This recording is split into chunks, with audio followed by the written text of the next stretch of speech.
We are here with Jeffrey Breslauer, who appeared in several episodes of Superboy, the TV series, and did voiceover work for Superboy, the TV series. That's right. Nice to see you today. Good to see you too, Rennie. At Superman Celebration, the 33rd Annual Superman Celebration. It's great to be here. I cannot imagine having a good year without coming here too. It's like my second home.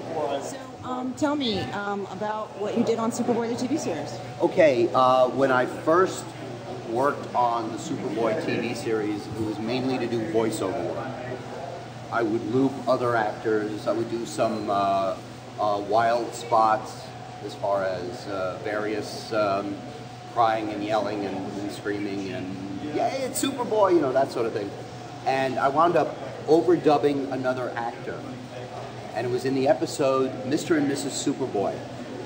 And there was a scene where Michael J. Pollard, as Mr. Mixie-Pitlick, was having a knockdown drag-out with Richard Kiel. And there was one point where this heavy-set guy in a red shirt and a baseball cap gets into Richard Kiel's face. And Richard Kiel says, "And you are a big tomato." And he turns him into a big tomato with a little baseball cap on. Richard Kiel takes the tomato and hurls it. Meanwhile, there's this car passing by. And all of a sudden, the tomato is coming right at them. The top is down. That was funny. The tomato goes splat all over the place, and the windshield wiper is going. I had to overdub the actor in the car. And I ad-libbed. Because when the tomato is about to hit, you hear my voice going, "Oh," and all of a sudden the tomato hits, the windshield wiper is going, and I just ad-libbed the line into the microphone. "Oh, great, you had to make me get a convertible." They liked it so much they kept it in. And if you listen really carefully, you can hear that. Well, that was me. Yeah, I remember that. I remember that, yeah. And that was a really, really good episode. That's actually one of my favorite episodes. Is it? Yeah, it was a good episode, yeah. Yeah, it was a great episode. That was in season 2. It was. Season 2, Mr. and Miss Superboy. Yeah. But you were in season 4. And you said also, in season 3. I did. I worked You were on in Wish for Armageddon. I worked on Wish for Armageddon. And Paranoia. Which Gerard wrote. That's right. He wrote that, yeah. Well, I played in Wish for Armageddon, you won't see me. But I play a Marine colonel who, when Peter Palmer, who played the President of the United States, is shaking hands with Superboy, I come in and I say, "Mr. President, you have a staff meeting." And that's it. And that's the end of the scene. Well, when I saw the episode on TV, they show a picture of Peter Palmer shaking hands with Superboy, and then they cut to another scene. They shaved my part out. Turned out it was for the best. I mean, it wasn't necessary. Yeah. But I was devastated. I would have been. My big shot on screen, I was devastated. But thank goodness that happened. They brought you back into Paranoia, and you were in several scenes. Yeah. That's great. Oh, yeah. I played an alien cop. Yeah. But what was so funny was... And Noel Neil was in it. Noel Neil. And, yeah. Jack Larson. Jack Larson. It was very funny because I was one of 2 alien cops. I was the only alien cop who had dialogue. Right. There was another guy next to me who just had a scowl on his face, didn't say anything. So it was almost like Jeff and Silent Guy. Jeff and Silent Cop. And there was one instance, now when we do the show, there's a waiting area in the back so we could sit and relax, and I was talking with Jack and Noel. I'd gotten to know them. I was talking all about the adventures of Superman.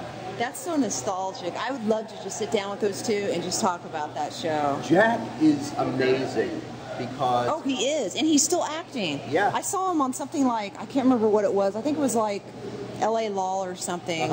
It was some law show, and it's a recent episode. I'm like going, oh my God, this guy is still acting out there, like doing stuff. I was like, wow, he's amazing. But he is such a font of information as far as the people from the Adventures of Superman. Right. And I knew one of the character actors who always played a villain on the Adventures of Superman. Right. I went to acting school with his daughter. And it was a character actor named John Kellogg. John Kellogg always played a bad guy. Not only, he was basically a bad guy in all seasons of Superman. He was in with Phyllis Coates and Noel. Right. But so we were talking about this whole thing, and Silent Cop comes over, and he's a young guy. Had no idea who these people were that I was talking to. And I said, yeah, they came from California. And he looks at them and says, you came all the way from California just to be in Superboy? Really? Boy, that must be really something. I would have really too. Thrilled. I came from all the way to California to come here to Superman Celebration. Yeah, and he had no clue who they were. And Jack looks at me and says, that's nuts. Explain it to him. That was the first Superman I ever saw was George Reeves. Yeah. I mean, me and my dad would just sit down and watch it. I think I was like 4 or 5 years old. Oh, yeah. So he brainwashed me with Superman like before the Christopher Reeve films, and then when that came out, that's it. And then Superboy just like made me a nut, a Superman nut. Oh yeah, it was just so. There was such a chemistry that all of the cast members had. It was beautiful. Oh, I bet. Beautiful. So just being there with Gerard and Jack Larson, I bet that was like a dream come true. Yeah, because when I first came to the set, when I was going to shoot Paranoia, right. I had no idea who was in the episode. See, I had a cheerleader. I had a cheerleader who wanted me to be in The Adventures of Superboy because he saw me act in other things. Right. And it's a guy named John Hunnick. John Hunnick was the director of photography. The director of photography, the DP, right, on Superboy, yeah. And I wound up booking this, and I get on the set, and every time you book something, you get a cast sheet, a call sheet, which shows you the scene you're going to do that day and everything and who's in it. And I looked at the call sheet, and all of a sudden my eyes got wide, and I said, Noel Neil and Jack Larson? You're like, holy moly. It was. That is so funny. All of a sudden, I was transported to heaven. Now you were like, I'm so glad they cut me out of Wish of Armageddon. Yeah. I bet you were thinking that, like, wow, God was watching out for me. Yeah, it's almost like they say that when one door closes, another one opens. Well, in this case, a window closed, double door opened. A window open. It's like, this is great. Yeah, Gerard told me that he just loved working with those two.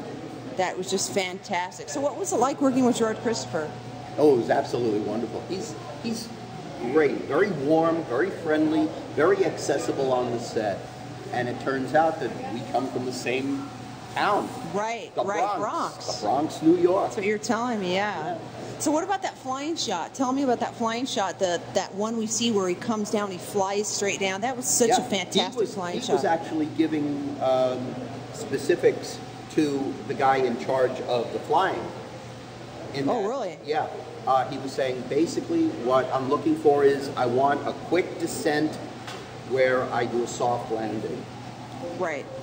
And it's almost like specifics that way where they can talk to each other. They know exactly what they want. So when you see Gerard through the revolving door coming down, he has this quick descent and a soft landing. Yeah, it's one of my favorite flying shots of the entire series. Oh, yeah. And people don't give Gerard credit, for what he does, but he did a lot of things on that show that just totally improved it vastly. Oh, yeah. And a lot of people don't even realize that. And the beauty of it, you get to see the harness being put on him. And that's great, yeah. Okay, and then the wardrobe person would fix the cape. And I'm just watching this, and I'm going, you're like, I'm don't mind me, I'll just watch this. Yeah, this is wonderful. That's so awesome. You get to see him do several takes. Yeah. Because all right, that was a little bit slow, let's try that again. And all of a sudden you see him go, whoop, and you see him fly up. And it's like, it's Superboy. That is so cool. The Adventures of Superboy. And yeah. When you're actually seeing all of this happening in front of you, the words "The Adventures of Superboy" takes on a whole weight to it, a whole new meaning. It's not just a cartoon thing. It is amazing. You get this goose pimple feeling, and it becomes weighty. It becomes more meaningful. It was just stunning. Right. Stunning working with Gerard. Stunning working with Noel and Jack. Well, Noel and Jack have become lifelong friends of mine since then. That is fantastic. Especially Noel, because Jack very rarely... Because she comes here every year, right? She does, up until this until year. now, yeah. I was so disappointed when I came here and she wasn't here. I was like, oh man, the only year I'm not here and she's not here. But I've gone to other conventions and I've seen her and I've been with her. In fact, she and Larry have gotten me into several conventions. That's fantastic. I got to That's awesome. And I got to act with Noel in 2008 when it was her 60th anniversary playing Lois Lane from the first time with Kirk Allen, and it was Superman's 70th. So you did a skit. Yeah. That's Larry awesome. and Noel got me into the Memphis Film Festival. Wow. Because That's they awesome. were celebrating. It was around the same time as Yeah. Metropolis, as the Superman celebration. And Larry and Noel got me into the Memphis Film Festival, and I got to do a radio script. I got to play Clark Kent and Superman with Noel as my Lois Lane. That is awesome. That's unbelievable. Yeah. That was a major bucket list thing taken care of. Right. Oh my gosh, that's amazing. So tell me, you said that they had a problem with having having one actor play two different roles on Superboy, but yet I saw I saw when one actor played two different roles several times on the Superboy TV series. I was told by the casting director, once they see you as that character, unless if that character comes back, you won't be seen again. It's not like on The Adventures of Superman, where Billy Nelson would be the chief bad guy, and Benny Weldon would be the henchman, and then the next week they would switch, and they would be different characters. Not the same thing. But you know what? That was totally untrue, because Sky Aubrey, who was married to Ilya Salkind at that time, she was in season 1, and she played in that episode Mutant. Yeah. And she was the only human who didn't evolve as a mutant. She was the blonde. And then in season 2, she played Tiger Eye in the episode Tiger Eye. She played two different roles. So, and there was other actors who did it too. So when you told me that, I was like, what? I'm like, that's not true. They did it all the time. That's what I was told. Yeah. But I'm glad. It worked out for the best. Oh yeah. And Noel has been a darling woman. And, she's cool. Did you ever meet Stacy? I've met Stacy. Yeah. Stacy Hayden? Yeah. Was she there on the set during Paranoia, or did you guys have different schedules? Oh yeah, I would watch her do the scenes, in the Office of Paranormal Activities. Yeah. Extra Normal Matters. Yeah. Well, it's great talking to you. Thank you so much. Great to meet you. Yes, that's right. I've just been chatting with you off and on Facebook about Superboy. So awesome. Thank you. Thank you, Rennie. And have a wonderful time at Superman Celebration. Thanks. Look forward to seeing more of you. Yep. Bye. Bye.